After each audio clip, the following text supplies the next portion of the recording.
So I thought, it would be really awesome, hopefully this will catch on as a nice introduction to the research group. The question of, well, do psychotherapists actually improve with time and experience?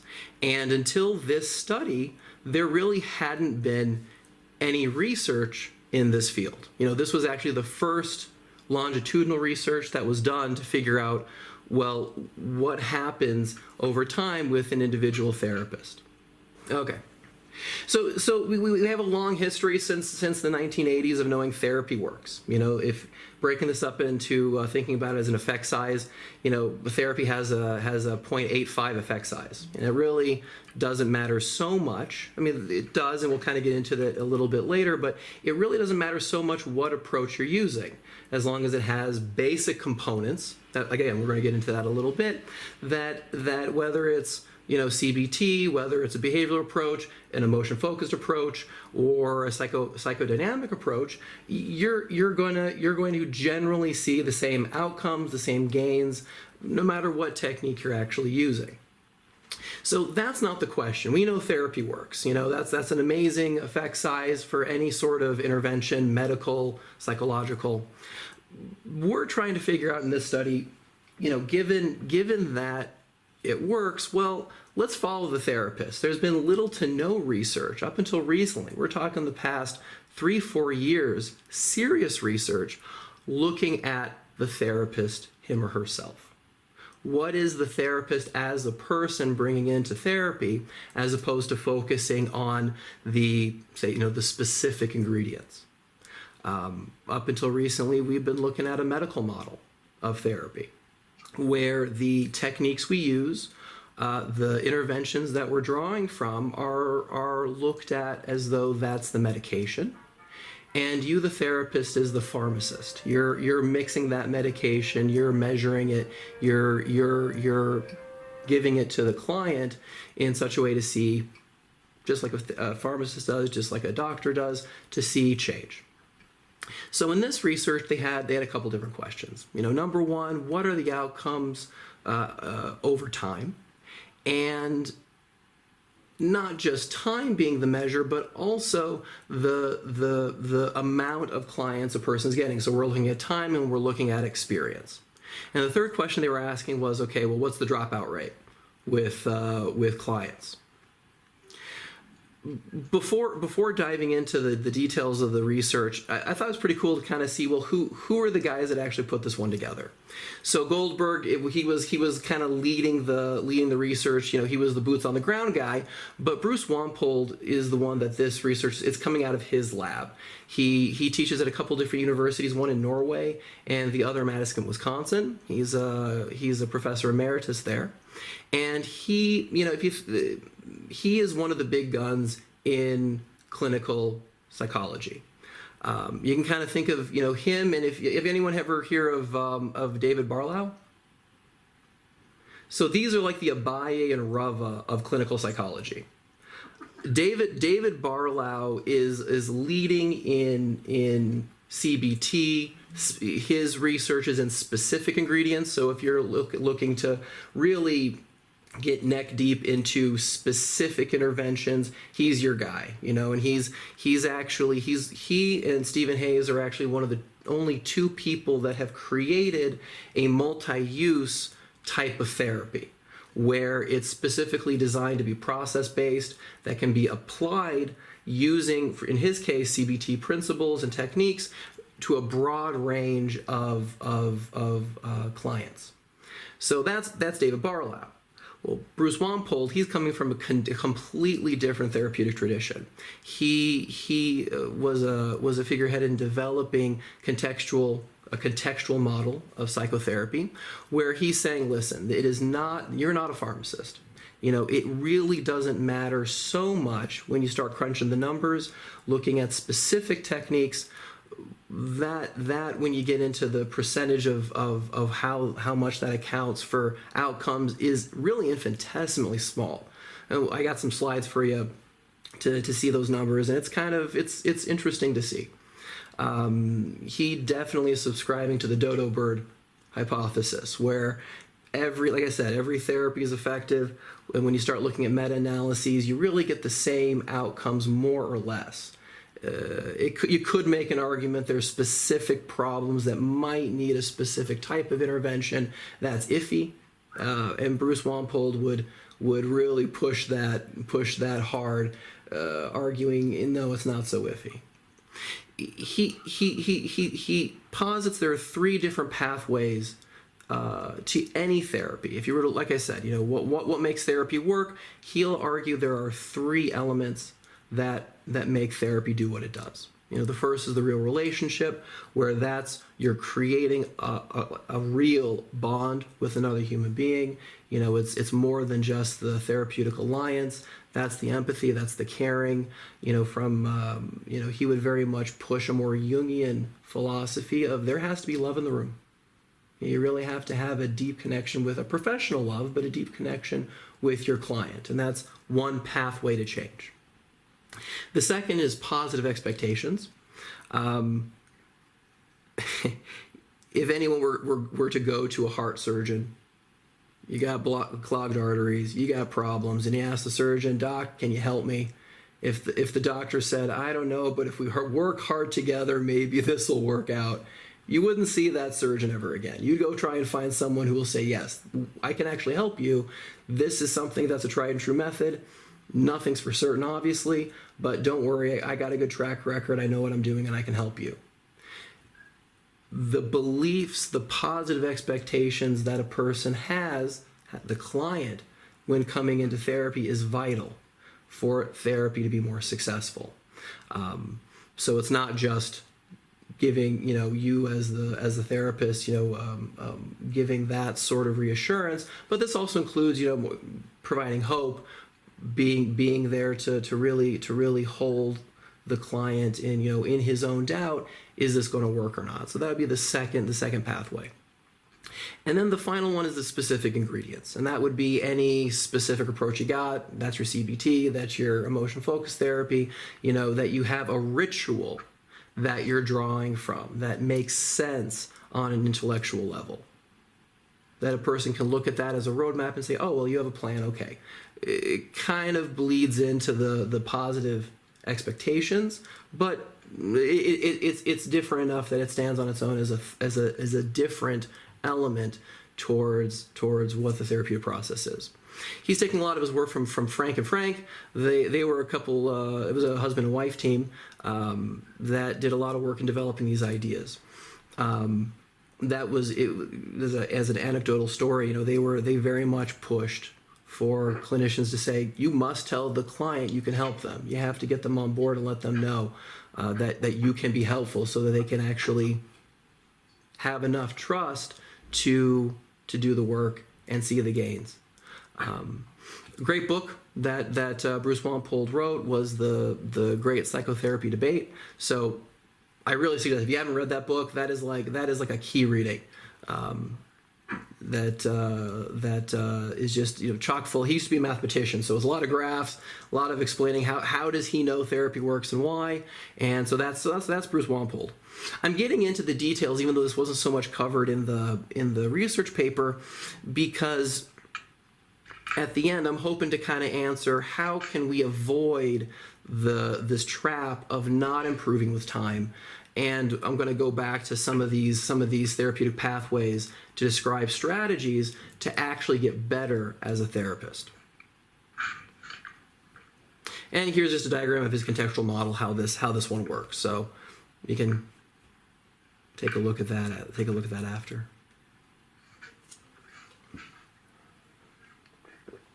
Like I said, this was not a well-researched topic. This was the first longitudinal study, but there were some studies that had been done before Goldberg and Wampold jumped into the ring. Stein and Lampert, they had their own meta-analytic review. They were seeing a modest link of having lower dropouts as a therapist carries on in his work. Goldberg found the same, that putting the question of does a therapist get better with time aside, a therapist is able to keep his clients longer with time, that the rate of dropout reduces within the career of a therapist. There were other cross-sectional studies. Leon and his team, they also did a study. Hillel as well, followed training of 23 trainees. I mean, there was a lot of different, smaller studies that was trying to tackle this question, but nothing like Goldberg's study that we're covering today. Getting to the demographics and statistics. So this was an 18-year study. There were 170 therapists on board, dealing with 6,000 odd clients, 6,000, 7,000 clients in total. The clients before every session were, and this is how we're measuring, is the therapist improving, with the Outcome Questionnaire. It's a questionnaire with 45 questions. It's a general assessment. I don't know if you guys are familiar with the SEL 90. It's kind of like that, where you have several different symptom categories, and you're seeing how your clients mark in these different symptom categories. There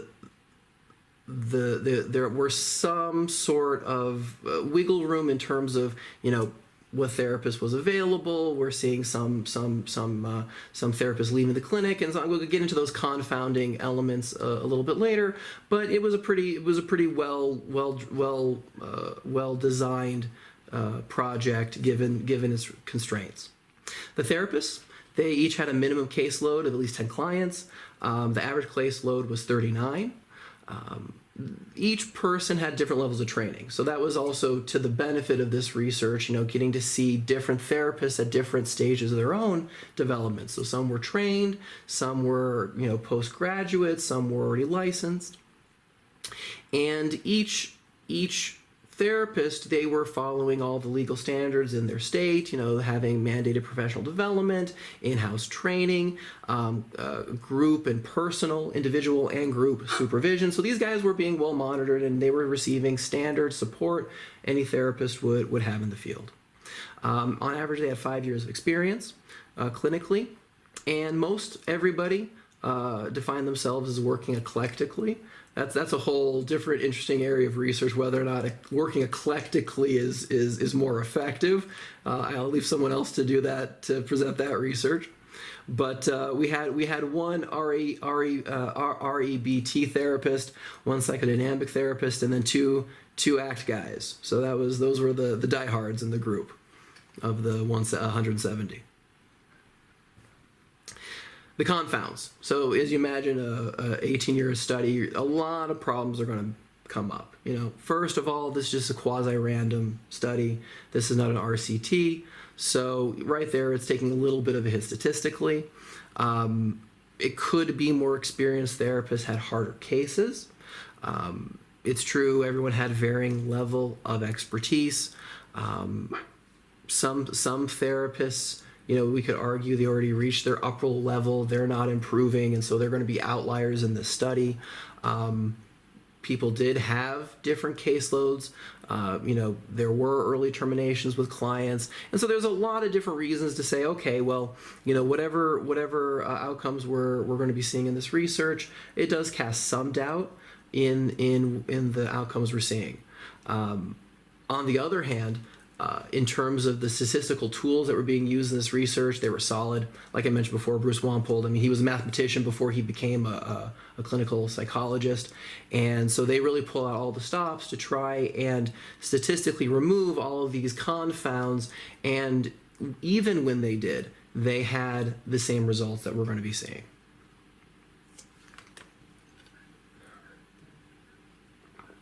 Okay. So what do we see? What were the results of this study? People got better. People that dropped 17 points on average in terms of the problems they were coming in with, and that's fantastic. We're definitely seeing people who are coming in with clinically significant problems being reduced to non-clinically significant problems. So these therapists were definitely helping people. They had solid growth rates per session.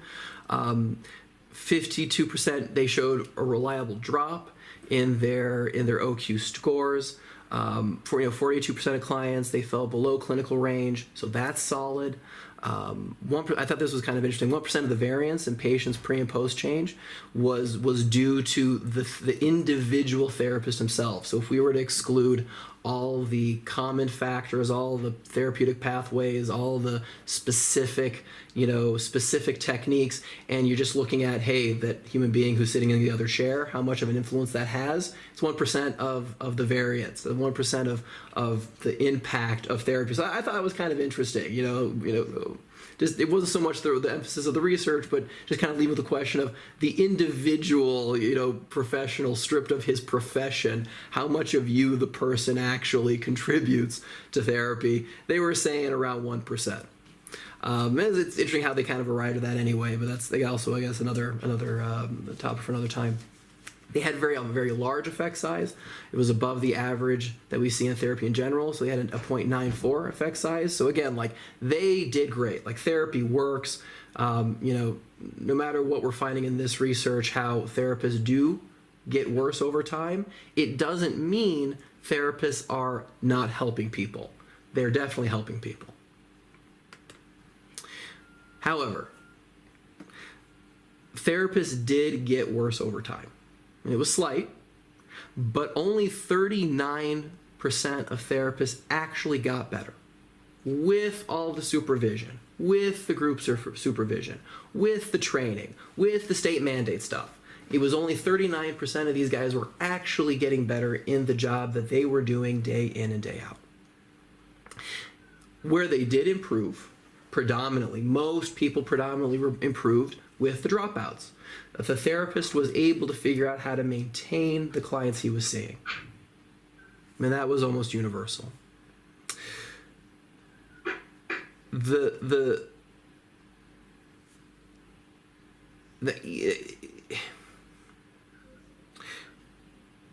You can depending how you want to look at this, applying this to the real world situation, it's worth noting that most therapists don't receive that amount of support. This is in a clinic, there's someone taking achrayas, there's someone taking responsibility for these clinicians. They're managing each clinician's development. On top of it, this is a research project, so these researchers have an investment to kind of show what does 100%, 110% effort professional therapy look like getting all this support. One wonders how much improvement would be further reduced in the real world. Not every therapist has access to a clinic. Not every therapist is receiving supervision. I think it's something like 90% of therapists in the United States, the last supervision they received was at the end of their graduate degree, and that's it. Most are not in peer support groups or anything like that. So in the real world, this may very well translate into lower improvement. Here's a graph kind of visually outlining what the improvement and the decline looks like. The graph on the left here, you're seeing a lot of different variation in people, skyrocketing in their improvement. Some people over time getting better, but again, most people are on the side of their declining as time goes on. And this is really interesting because when you look at research asking therapists themselves, and I've had this experience, I got a troublemaking side in me. I talk to therapists, say, hey, how many therapists do you think, percentage-wise, how many therapists do you think are actually improving or not improving? Everyone seems to think they're improving. We have the Orlinsky paper here, where over a 20-year study involving 4,000 therapists, the vast majority of therapists believe that, yeah, they're definitely improving, and very, very few actually feel that their practice is even distressing. So we're kind of not so many people are really saying they're even burnt out. This is a group of therapists who are saying, yeah, I like my job and things are going great, and I think I'm flying. Wallfish, they had similar results. overestimating, therapists definitely overestimate their abilities. And it's kind of funny, it doesn't really matter what area that you look at when it comes to people looking at, the question, are you average or are you above average? People do want to, people do have the belief they're above average, but if everybody was above average, well, that would just defy statistics. I saw a research paper that was studying people who had just been in a serious car crash. What do they think of their own driving? And even despite having, it ran right into the guy in front of them, drivers predominantly felt they were above average drivers, even moments after being into a car crash.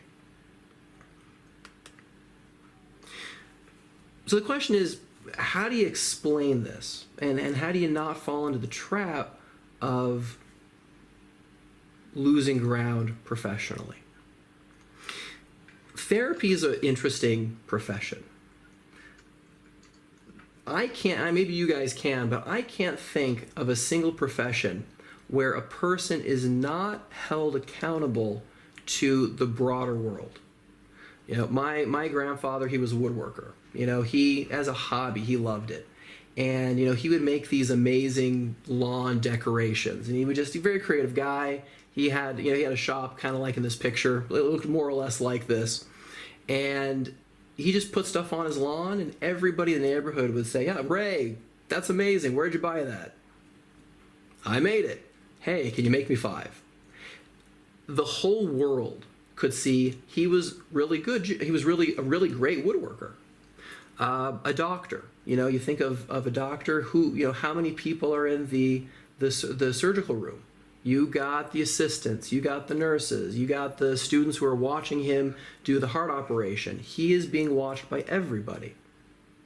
He has the outside world in real time giving him feedback, am I doing a good job or not? As therapists, we don't have that one bit.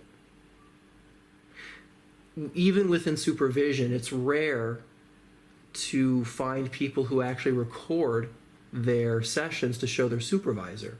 Everything is word of mouth. In university, most people train, the write-ups, God, I really hated those where you had to, basically from memory, and, you're kind of crunched for time anyway because you're studying for your tests. You're kind of just writing a write-out real quick of what happened and leaving out what you don't want your supervisor to know sometimes. There is no outside influence to do course corrections to help a therapist improve with time, where every other profession has that. Shanteu is a major researcher in the question of how does anybody, not just in therapy, but how does anybody improve in their profession? And so, he outlines 3 specific key ingredients for anyone to get better. You have to be in an environment that's predictable.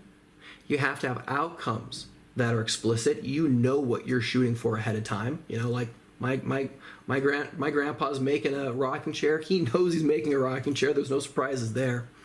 And that there's an opportunity to learn from the decisions he's making in real time, that there is access to quality information present in the moment for him to do those course corrections.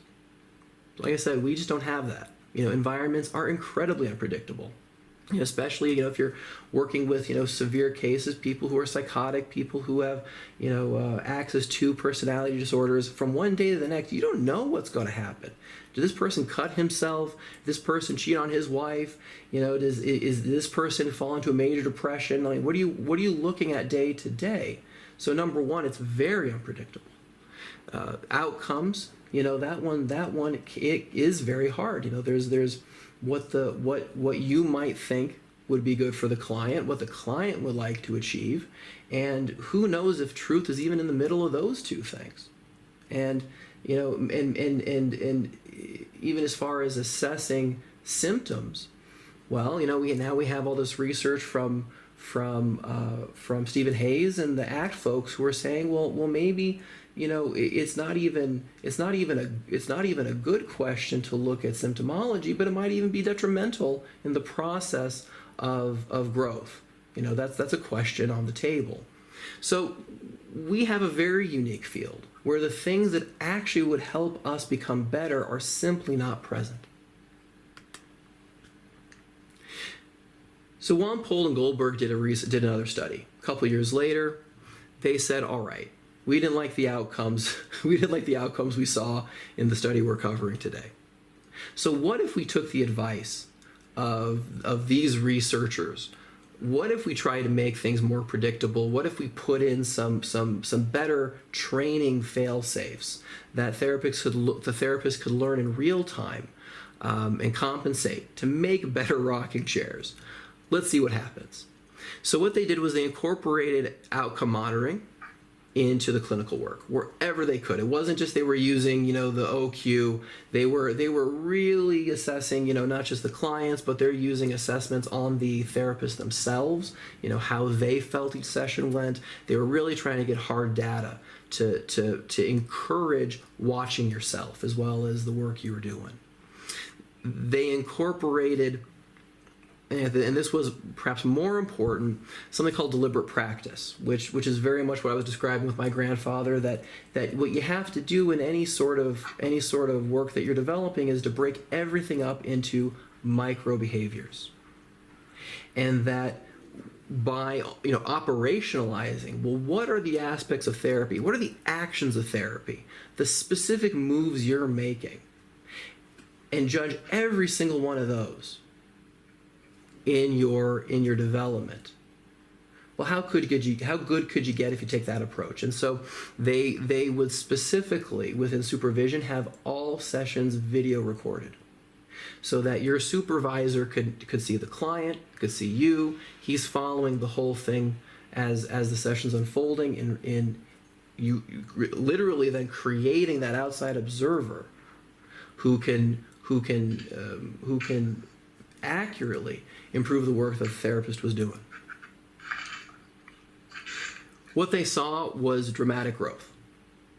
That the therapists in this clinical setting, again, this was also a longitudinal study, these therapists had much better rates. It was like the whole thing flipped on its head in terms of the outcomes that they were seeing. So it was fair to say that this was the missing ingredient in therapy, that it's not enough to know a lot, it's not enough to have read the books, it's not enough to have a supervisor, it's not enough to even assess the clients and the outcomes you're having, but having that deliberate practice was the ingredient, making therapy exactly like every other art form, every other science, every other professional job that exists, getting that audience in there that can judge your work for real. Getting back to Wampold, and this is why I mentioned Wampold in the beginning. In his book, like I said, he presents a lot of research, and he breaks down the key specific, those micro behaviors of what's needed to make therapy. He has three different categories. The first is just treatment versus no treatment. The mere act of someone walking into your office, how much does that affect growth and improvement in a person's life? That's almost 14% of the game right there. Simply someone coming in, buying into wanting a better life. He breaks down his contextual model. He calls these common factors, that every type of therapy must have these specific actions. The alliance, how do you show empathy? How do you feel empathy? Creating goals, collaboration, having that, positive regard. You actually care for the person in front of you. The congruence between the therapist and the client. What were the expectations? That element of therapy. Cultural adaptations, how much does you have to tweak CBT to work in different demographics, the therapist himself, and as far as the professional, and then the therapist himself more as a person. And then he broke down the specific ingredients. That's what are the moves you make in CBT as opposed to a behavioral approach? What are the moves you make in DBT as opposed to ACT? And how important are those? And the research is pretty powerful, that if you had to put any emphasis in one area of development, if you really had to sacrifice something, you could sacrifice the CBT. the specific techniques of, figuring out if you're taking a behavioral approach, how much do you really have to improve your ability to demarcate antecedents, behaviors, and consequences? How important is it knowing all the relational frame theory jargon? All these specific ingredients, they're worth something. They're important. But compared to the empathy, the alliance, all these other behavioral acts, they don't even come close to the impact that these things make. And so part of deliberate practice is like this, whether you take this or leave this list of, like I said, operationalizing what does it mean to do therapy specifically, and to look at these as micro behaviors. How well can you read faces? How well can you, in your intonation, in your voice, show therapy, show a therapeutic caring. Something as simple as eyebrow movement. When people think, I love this, when people think they look angry, get on any bus, people who are sitting alone, and those guys, their eyebrows are just like, right down. That's an angry face, but that's also an I'm thinking face. And when you have a client sitting across from you and you're trying to figure out, okay, what intervention am I using today? What's going on with this guy? What's the next move I'm going to make? Oftentimes therapists end up actually looking angry and freaking out the client on the other side. And it's worth even working out, well, what do you physically look like when you're talking to somebody? Are your eyebrows up? Is your body open? Or how much are you smiling? There's in radically open DBT, a variation on classic DBT. The researchers there, they spent years trying to figure out, the ideal smile in order not to freak out the person sitting across from you. And they came out that if you can manage a Mona Lisa smile, that looks the most realistic without selling yourself too much. And the guy on the other side, the woman on the other side buying, like you're actually not angry. You look like you're a safe human being. So a couple ideas of how to approach that work, but breaking down those behaviors, using deliberate practice to improve our therapeutic game, definitely does pay off, and we don't have to fall into the trap of Goldberg's first study, God willing, not being in that 78% who are declining in their ability to provide therapy.